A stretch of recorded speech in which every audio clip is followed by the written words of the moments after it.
Olá, imaginazéticos! Está no ar e nas redes o Imagina Zé, o seu panfleto eletrônico em formato de podcast, o podcast que traz assuntos relevantes, de grande repercussão, mas com aquela sacadinha bem-humorada que é característica do Imagina Zé, até porque aqui a gente não explica nada, né? A gente quer complicar mesmo. E aqui neste microfone, com aquele tempero gostoso do dogão do centro de Osasco, eu, Rodrigo Gonçalves. E se você estiver sentindo falta daquela ginga e daquela malandragem carapicuibana do nosso camarada Éder, eu lhes digo, o fofinho, assim como eu, não vive do Imagina Zé, e então ele precisa trabalhar para poder sustentar a vida. E portanto, ele não está podendo gravar o Imagina Zé por uma carga excessiva de trabalho, mas logo logo vai estar de volta. E enquanto isso, aqui do estúdio Cativeiros 2, eu vou tocando o Imagina Zé. Imagina Zé! Imagina Zé! Imagina Zé! Imagina Zé! E nesse episódio, o Imagina Zé vai embarcar em uma viagem. Essa viagem é muito bem conhecida por milhares de usuários que diariamente fazem uso das linhas 8 e 9 da CPTM. E desde abril de 2021, ou melhor, 2022, operada pela Via Mobilidade. Opa, só o trem está chegando aqui na estação. Vamos embarcar aqui e continuar a nossa conversa aqui durante a viagem, que vai ser longa. E aí as primeiras perguntas que vêm, será que o serviço está melhor, assim como argumentavam os defensores da privatização? Será que antes da privatização ou terceirização, o serviço era tão ruim que fez com que essa privatização fosse necessária? A CPTM informa. Respeite esse direito. Pois é, galera.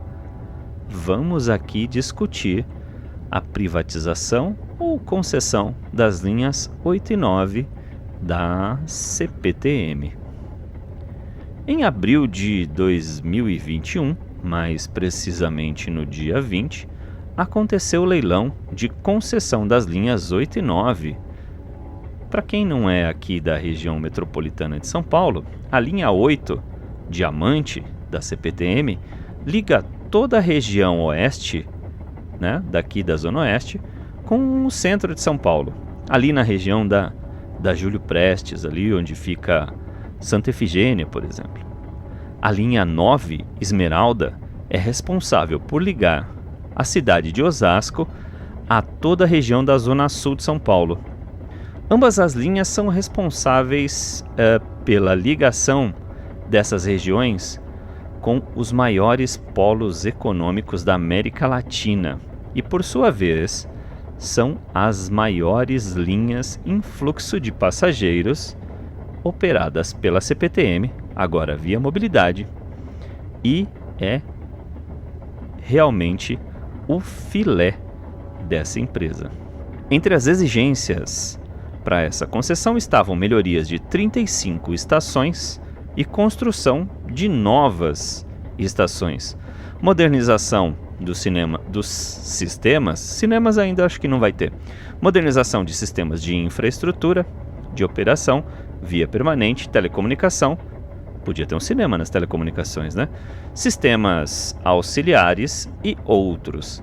Melhorias em 35 estações, como eu citei acima, contemplando a construção de 2 novas estações, Ambuitá, em Itapevi, e Lapa, que era a unificação das linhas 7, Rubi e 8 Diamante, que é essa daqui, e demais itens de acessibilidade e conforto aos usuários.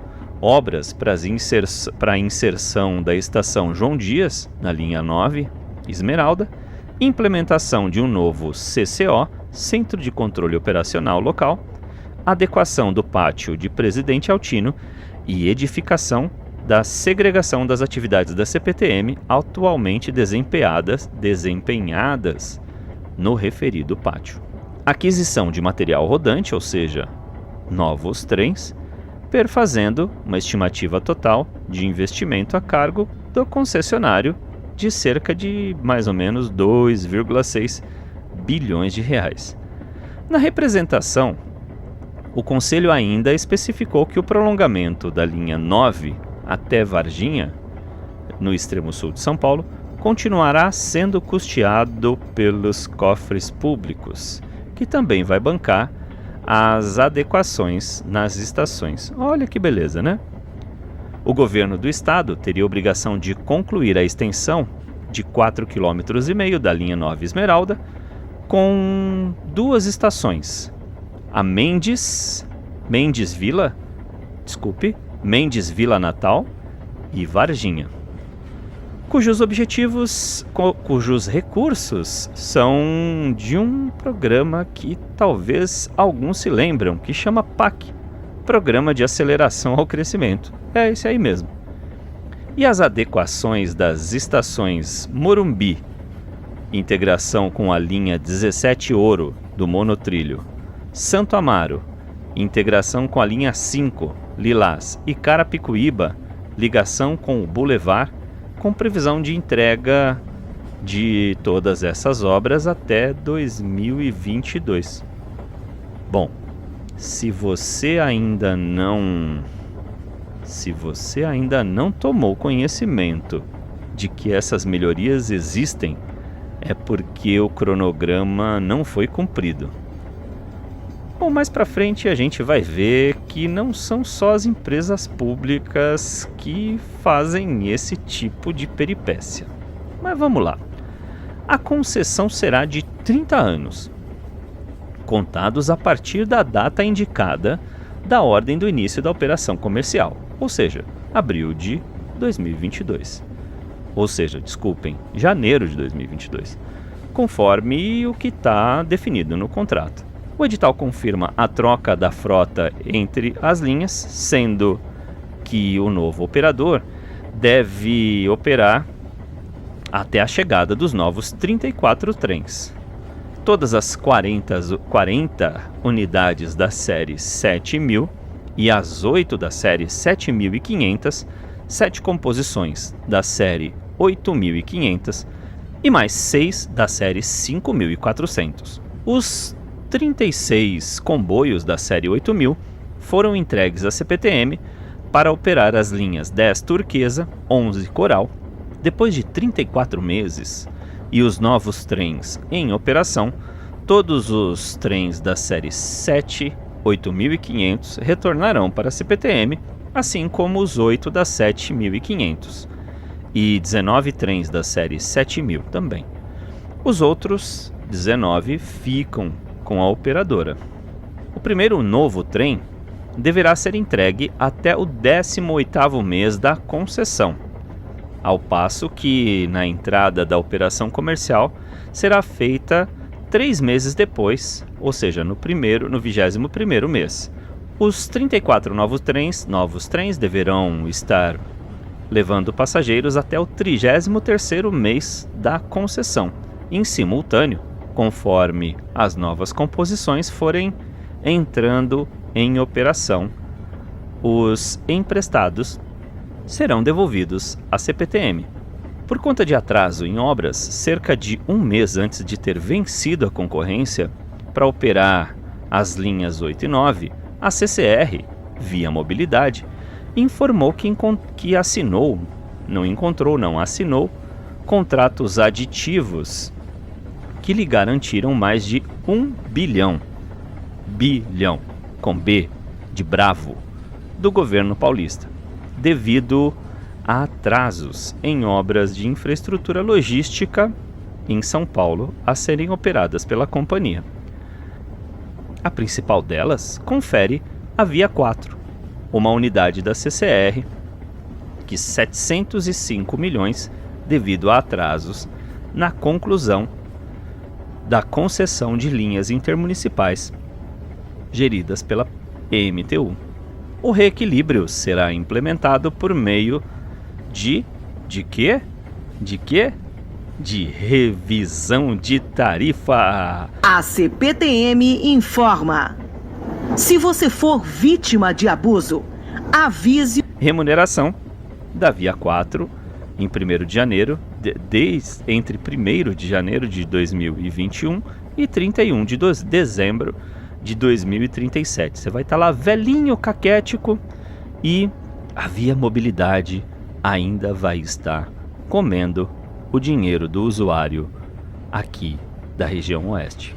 Outro aditivo definiu um novo valor a ser pago a título de compensação de atraso no valor de 353 milhões para a estação do metrô Morumbi. E o valor mensal é de 1,1 milhão de reais para a estação Vila Sônia, por cada mês de atraso na estação.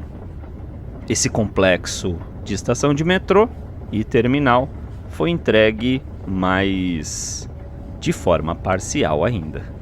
O governo vai pagar mais 91,6 milhões relativos a valores já devidos por atrasos em 2 estações. A situação da região metropolitana de São Paulo é um retrato da politização excessiva do transporte público. Nas mãos de partidos políticos, a questão do serviço tem sido pouco racional, priorizando obras com fins eleitoreiros e uma equação de custos e receita que faz o caixa público sangrar. Enquanto a gente dorme, os partidos políticos vão loteando o sistema público, vão atacando o servidor público concursado, e o sistema de transporte, esse vai ficando pior em prestação de serviço e mais caro ainda para o usuário. Eu penso que quando um governador do estado entrega uma estação nova de metrô, desse sistema que deveria ter sido entregue já há muitos anos, isso a gente tem obra do PAC, é uma coisa absurda. Eu acho que quando tem uma inauguração disso, o mínimo que a gente deveria ouvir é desculpa, porque é absurdo o que fazem na gestão pública. Mas vamos tocando aqui. A lógica da divisão de receitas, essa é muito legal. A lógica da divisão de receitas desse sistema é administrada por um caixa único e é pagar prioritariamente a concessionária, que no momento é a Via 4, que administra a linha amarela e a linha lilás, e as linhas 8 e 9 da CPTM agora. A SPTrans, órgão do município de São Paulo, que repassa recursos para as viações de ônibus, e só lá no final a Companhia Metropolitana São Paulo, o metrô, e a CPTM. O que sobrar nessa conta, mais a receita dos bilhetes unitários, que é a única receita que vai direto para os caixas das empresas, esses podem ficar com eles. Somado às gratuidades que crescem ano a ano, há um enorme rombo, inclusive no metrô. Vai saber por quê, né? Já que a empresa pública não tem prioridade e não recebe junto com as privadas. E essa é considerada uma empresa não sustentável financeiramente. Estamos circulando com velocidade reduzida e maior tempo de parada por motivo de restrição operacional. Agradecemos a sua compreensão. A ineficiência das prestadoras de serviço, sejam públicas ou privadas, reclamações contra a CPTM e agora contra a Via Mobilidade são recorrentes. Sobretudo na demora para resolver problemas de décadas, como vias com velocidade reduzida, trens antigos ou estações mal conservadas. Com a concessão das linhas 8 e 9 para a iniciativa privada, nós não conseguimos ver uma mudança nesse quadro de ineficiência. Pelo contrário, tivemos uma piora no serviço. Vemos as linhas que funcionavam relativamente bem na mão da empresa pública, com problemas graves na má prestação de serviço, em períodos bastante curtos Não é possível passar uma semana sem que tenhamos problemas nessas linhas. Fica parecendo que a empresa simplesmente não sabe operar o sistema que se responsabilizou por contrato. Absurdo. A linha 4 amarela do metrô de São Paulo, responsável pela ligação do centro com a região sudeste da cidade, tem uma história longeva, inconclusa e pontuada por percalços institucionais, crises econômicas e acidentes. Agora também na linha laranja, você deve ter ouvido falar. O resumo da ópera expressa bem os consecutivos atrasos na entrega completa do projeto.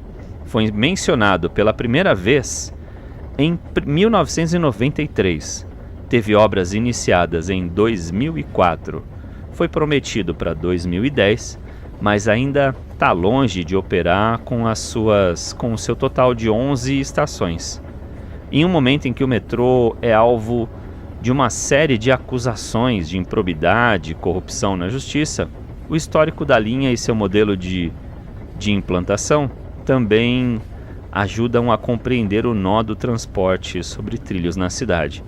Aliás, a investigação parece ter sido colocada numa gaveta e simplesmente esquecida por lá.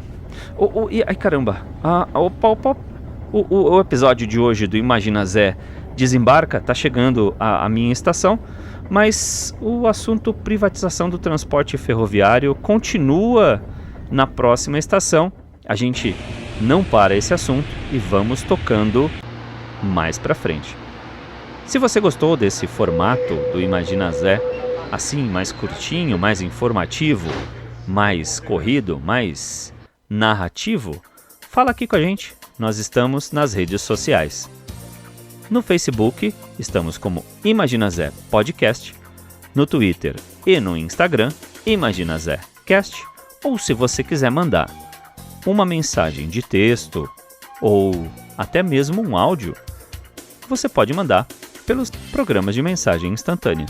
Nosso telefone é 11 9 8431 7115. Essa foi a primeira parte do episódio sobre transporte ferroviário do Imagina Zé. Beijos e até a semana que vem. Imagina Zé. Imagina Zé. Imagina Zé.